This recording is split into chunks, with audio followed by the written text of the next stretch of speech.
So business owners often look at their personal estates using wills as a tool to arrange their estate planning. What they often overlook is what I often refer to as a business will, or often a buy-sell agreement. Joined here today by Cameron Hancock of Business Depot Legal to talk all things buy-sell agreements. Cameron, I'll start with, what is a buy-sell agreement?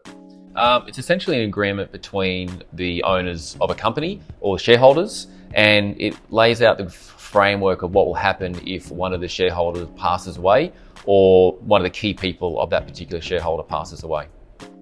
So how is that different to a shareholder agreement? A shareholder agreement really sets up the framework for how the company will operate at a management level, at a dividend level, whereas a buy-sell agreement looks at what we call trigger events, where if a key person or one of the shareholders passes away or has a permanent disability event, the shareholders sit down at the front end and discuss what will happen. It's really important to make sure who you're going to be doing business with after that happens. And the main reason why this is done is so the surviving shareholder isn't going to run the business with the estate of the deceased partner. So you said trigger events being life and total permanent disability. Another trigger event can be trauma events like a heart attack, stroke or cancer. How are they built into a buy-sell agreement? What are the nuances you need to attend to with that? So the trigger event can be whatever you want it to be, but we find normally it's death and permanent disability. With trauma, we see these days that a lot of owners will say, well, if I get cancer, I might be out for 6 months, but it's not a end of career diagnosis. So we do put trauma in if the owners want it, but we don't really see it as much as normal. Sure. Now, probably the key thing would also be age differences, where an owner might be, say, in their 50s with another business partner in their 30s. Yeah. What are some of the things that you look at when that may occur, and insurance may be, or perhaps uninsurable? Yeah.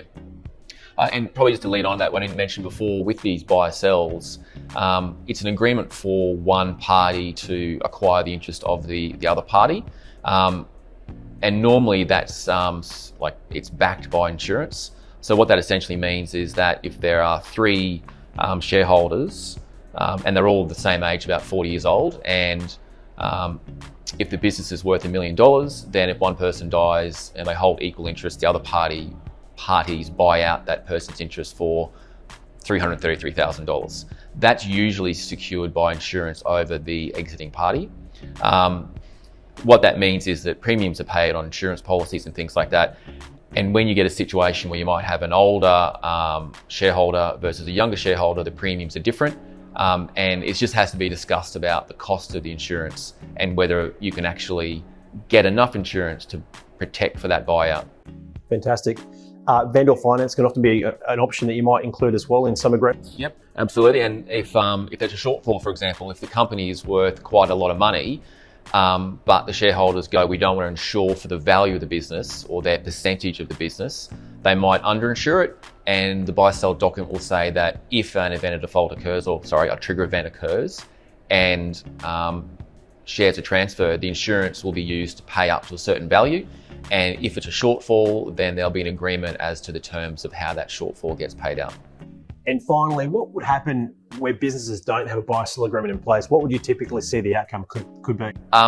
What happens is, this is more of an issue for personal service businesses where the shareholder has a key person in the business. And what can happen in those situations is that in the example before where there are three shareholders or three key owners, if one passes away and there's no buy-sell, there are still three owners. It just happens that the estate of that deceased person is now an owner, but not contributing to the value of the business. So you end up having two owners run the business, and if they grow it, but the other person is not contributing, there becomes a bit of an issue between, contribution and reward.